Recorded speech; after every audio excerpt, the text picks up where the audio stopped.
she's going to have a heart attack. Yeah. I mean, that's just kind of the Expected destiny. Yeah. Are carbs addictive? The opioid addiction has swept our country and taken the lives of thousands, but it pales when compared to the death toll from carb addiction. Hi, I'm Dr. Boz. And I'm Michelle. And I didn't realize just how addicted to carbs I really was. I started this journey to improve my health, but honestly, over the past 12 weeks, what I learned was way more than just a diet. Yes. Welcome to the American Traddiction, a journey of breaking carb addiction. My online course, Consistently Keto, educated Michelle with simple steps to correct her health issues. What unfolded during the 12 weeks is a story of carb addiction. It is real, and it's all around you. Michelle, why don't you tell them what's in this episode? Sure. So I shared why I wanted to better my health. I thought I knew, and then you shared your answer, and it made me think that I wasn't diving deep enough. Yes, stick around to the end and see what pushes us to tears. Well, I think that's big, breaking the cycle. That's what you're doing. That was that moment that I said, that's what addiction looks like. To be able to just to say, okay, it's in his diet, and we may not even need to visit for medicine, that was huge. I'm here in my parents' home, my mom and dad's farmhouse, with my sister-in-law, who is willing to tell her story and to let us document her story about what's it really like to be on a ketogenic journey. So I want to start by introducing Michelle. Michelle and I have the forced relationship where when you marry into a family, this is what happens. So I am really excited to forge this journey, but also to enhance our relationship. If you had to look at the last 10 years, how often do you see a doctor? Once a year at least. Okay. For a physical.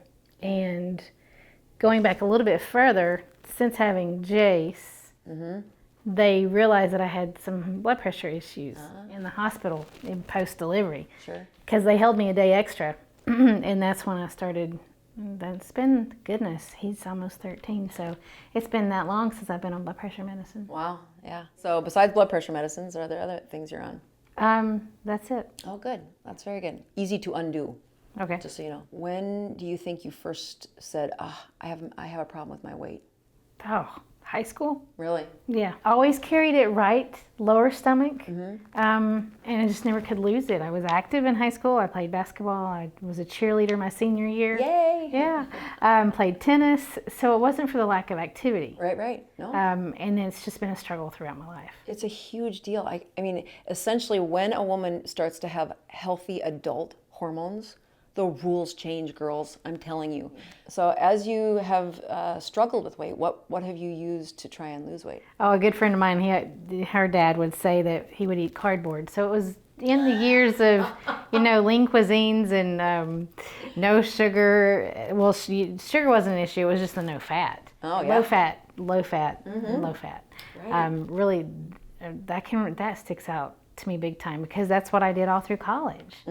It was, because that's what the world told you. That's what we were told at that time. Yeah, fat's bad for you. Right, and the fat has the calories in it. So if you're going to get that lean cuisine to say 200 calories, well, for heaven's sakes, don't add a scoop of fat. Don't bake them in fat. Don't fry it in fat. Don't add fat anywhere, because then you can keep the number on that calorie part low.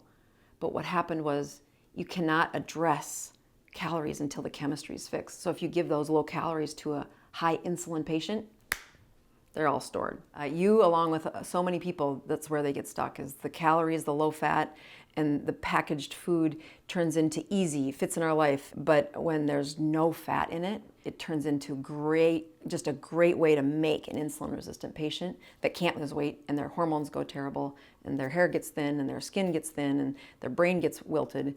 And then they wake up one day and say, Doc, I need an antidepressant, I need hormone replacement, I need blood pressure medicines, I need follicle stimulating for my hair, I need whatever it takes to fix all these problems. And when you start to say, wait, I want you to go eat fat. They're like, I'm going to go find another doctor. You've lost your mount. Yeah. Okay. That is a hard thing to overcome because we grow up, the food pyramid, as you mentioned, we grow up with that, and the norm. Oh. So anything outside the norm, you're already going uphill. Amen. And swimming against the stream, so to speak. First of all, I just need to say thank you for being willing to tell your story. So why don't you tell the audience, just tell them who you are and where you're from. Oh, well, if you hear me talk, you know that I'm not from South Dakota. From Tennessee. We've been there as a family for about 17 years. And I kind of grew up in that area anyway. And I'm a nurse by profession. That's how Jesse and I met. And now our journey brings us back to his home here in South Dakota. The farm, it holds a lot of great memories for Jesse, and he wants to share that with his family, his kids that are still going to be here, which will be probably 2 out of 3. I knew that he needed this moment in his life, Right. so I said yes. How many people live in the town of Plankington? I heard last night it was 700. Yeah, about 700 or 800, right? What fears do you have? A lot of snow. Start with the weather, yes. So learning to navigate that will be a little bit of a challenge. And community. Yeah. Being new to that and trying to interject yourself into that and figure out how you, Right. where you fit in. You know, I think that community part is so ingrained in Jesse and Peggy and I and our family. You learn that this community is what you have. And either you figure out how to make it work or you're lonely. The skill to stay connected is a learned skill.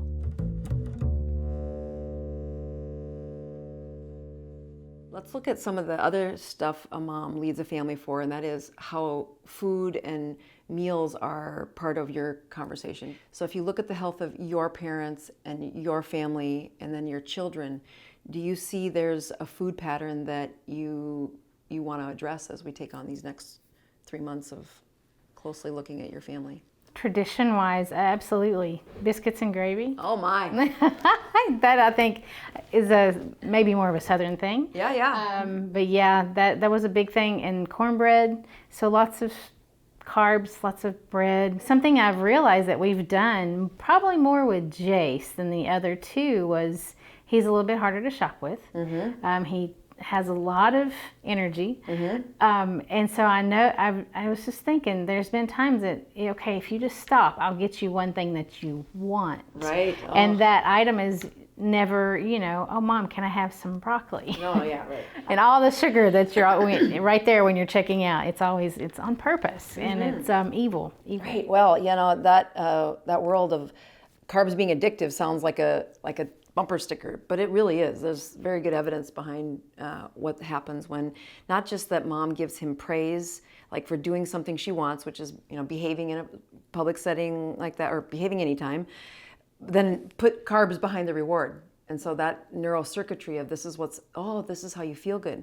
Oh, this is the pattern of, that is a very hard wiring that happens at a young age, that the longer the patient takes to address it, and I'm talking about this for all layers of addiction, the harder it is to reprogram it. So traditions for food, and do you find that when you go to your parents' house that they reward with food? Well, yeah. Oh, okay. Yes, a treat. Yes, absolutely. Because Dad will have ice cream and cake and, oh goodness, all kinds of the bad stuff. But we gather around food. Yeah, it's huge. Yeah, Big tradition stuff. it really is. It doesn't matter if you're coming in for a weekend. You know that there's going to be a big meal involved. That's real. All right, so if you look at the ways you've lost weight was cutting calories, using packaged food. Tell me about your history of, because I know Jesse and you have reached out and I've sent you some keto stuff. So tell me what your keto journey has been so far. So far, we have like a really good month, honestly. Okay, and then you have a moment of weakness, as I would call it. Yep. And it's either not so much chocolate, because now to me that tastes too sweet. Oh. But it's more of the salty, crunchy. Yeah. Like pita chips or something like that. You get those weird cravings, and sometimes you cave. Amen. I find that in the mindset of, oh, well, I've tried again, I'm not going to do it again. Right. It's because it's this whole I've tried, I failed, I've tried, I failed that you're on that becomes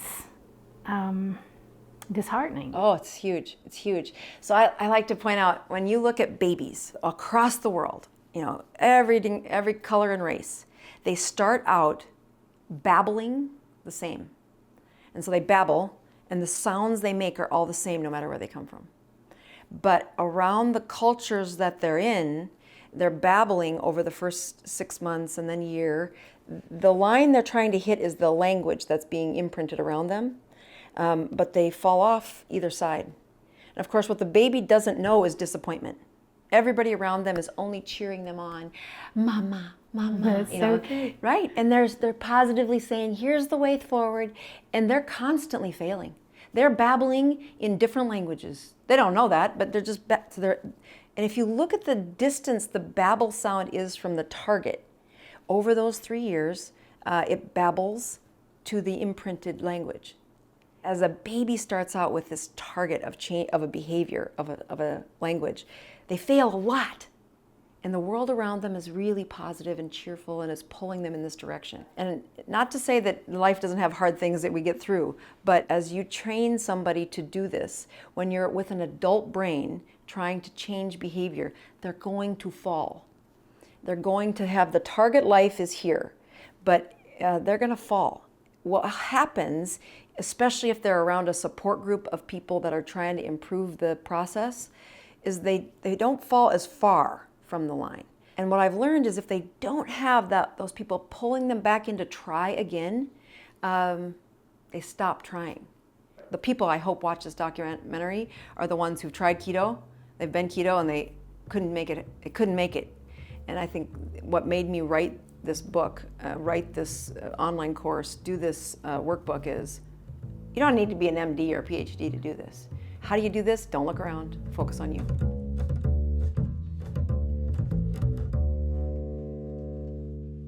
What do you think is a good goal for 12 weeks?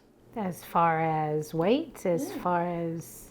Yeah, so that's exactly what the question's meant to be vague on purpose. You can't get to a goal without a why. Why do you want to go keto? Well, to lose the weight, for sure. Okay. To feel better in my skin. Yes, yeah, just look in the mirror and feel better, right? Yeah, like what you see when you put on clothes. So body image, okay. Yeah. What else? For my health, to get off my blood pressure medicines that I've been on for way too long. The health of my family. Okay, so the leadership stuff, right? Yeah. Just to help my mom with her cardiovascular, because that is worrisome. So to help her with that. All right, so I look at health problems on the why, because that's really where people start with.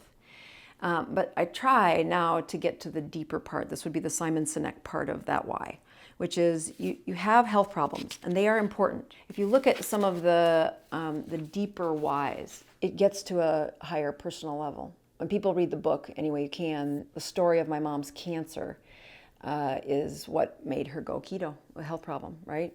After we got our 6-week report card back, and it was pretty darn good, better than we ever expected, we both slacked off. We both had hit our target, and then we fell off. And it's shocking, actually, because she still has cancer. She still has all these risk problems, but we did good for a while, and then we did that, which is when we had to really have this heart-to-heart saying, okay, cancer would be part of her journey, but it wasn't her motivation. What would make her cry, what would make her mad, what would make her happy had to do with the journey in life with her grandkids. And when she would think about missing it, and when she would think about how much her influence would change the trajectory of their lives, and how if that was missing, she couldn't hold the thought in her mind. She would have to walk away, and it was so unsettling to her. But that is the true deep reason why she would want to change a behavior. And so when you look at her why, it was truly that connection of what makes her sad, makes her happy.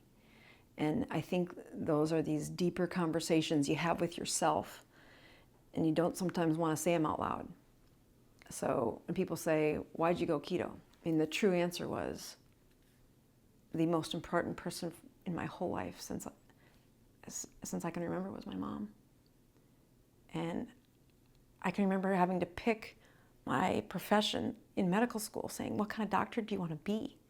And I kept thinking, God, I gotta make another life-changing decision? And so I prayed about it, and I was thinking, like, what is it that really motivates me? Because this is hard work.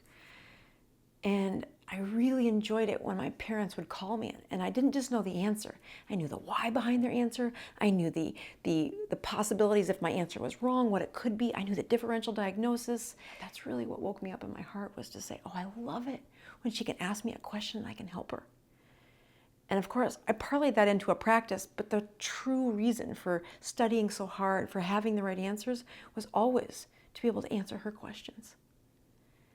And when she had been 10 years into this awful diagnosis, and I did everything right, I did every recommendation, I called specialists, I went to every doctor's appointment, and she did it. She did exactly what the doctors asked, and she was dying. She was dying in front of me. She put on 70 pounds. This incredibly creative, driven woman was a zombie. She couldn't hardly run a sewing machine. That's like her core DNA. And so when people say, what was your why? It was like, I knew she couldn't do it without me. I knew if I said, go be on a ketogenic diet, she was gonna fall off. And I get emotional about it, not just because she passed away, but because it was so critical to her journey. And you can see it's real. It's what mattered to me. But I did keto to save my mom. And it's painful to know that she died the healthiest she could have been. And the regrets of saying, oh, what if I had figured this out earlier? What if I would have gotten out of the lane of medicine that was so prescription driven? Could I have course corrected her sooner? And I actually think I couldn't have. I took the pain of her suffering to say, abandon what medicine is saying and learn something that no other doctor around me knew how to do. And when people say, why are you keto? I have all the vulnerability in the world to say, because of my mom. And it's true. When people say, oh, I'm going to do keto because somebody has cancer, but it doesn't connect to that part of you that's so intimate, then when you get to the hard parts, you fail. And it's the secret part that says, how do you get people to do keto consistently? If you skip this step, when they fall off, it's easy to just keep going saying, I tried that, it was too hard. I know it's a vulnerable moment, but when you look at those list of health problems and the journey of where you've been, and you say, where is the deeper connection that it's threaded through all those problems and those people. And it doesn't have to be a person or a thing. Sometimes it's a dream or a disappointment that you want to turn out differently. No, it would be my mom. Yeah. The tears are from your mom. Yeah. What's the fear of what is going to happen to your mom? She's gonna have a heart attack. Yeah. I mean, that's just kind of the expected destiny. Yeah. Yeah. It's real. And you don't have to be around medicine long enough to know. It's actually dangerous to have heart disease in today's medicine too, because you go in and they procedure the crap out of you without even thinking. Yeah. And you can see the advice she's been given that, look, if your advice was working people, 2 years of your advice should have done something better than getting worse. Yeah. And my mom followed every rule too, and she didn't get better until we did this. So we're going to write down her why. Why? So let's put it into words. To example to my mom, could that be it? Yeah. I'm going to say to avoid the impending heart attack. So I think that is an honest why, first of all. What I tell people when they're doing their whys is, if you don't get either mad or sad or incredibly joyful, and I think you can have all of those emotions connected to tears, then it's a fake why. So when people say health problems, and it is easy to put the health problems down, mm-hmm. but it's the layer behind the health problems that you have felt the loss, or you're about to feel the loss, or that that to me evokes a true why. And I got daughters all over the country saying, I want to do it for my mom. And I'm like, if that's true, when you wrote that down, there was tears. And they were real tears of connecting an emotion that totally scares the hell out of us, because it's real. Tune in next week to watch Michelle take her pre-journey measurements. Subscribe to follow along through episode 12, where a live show will reveal Michelle's 6-month update.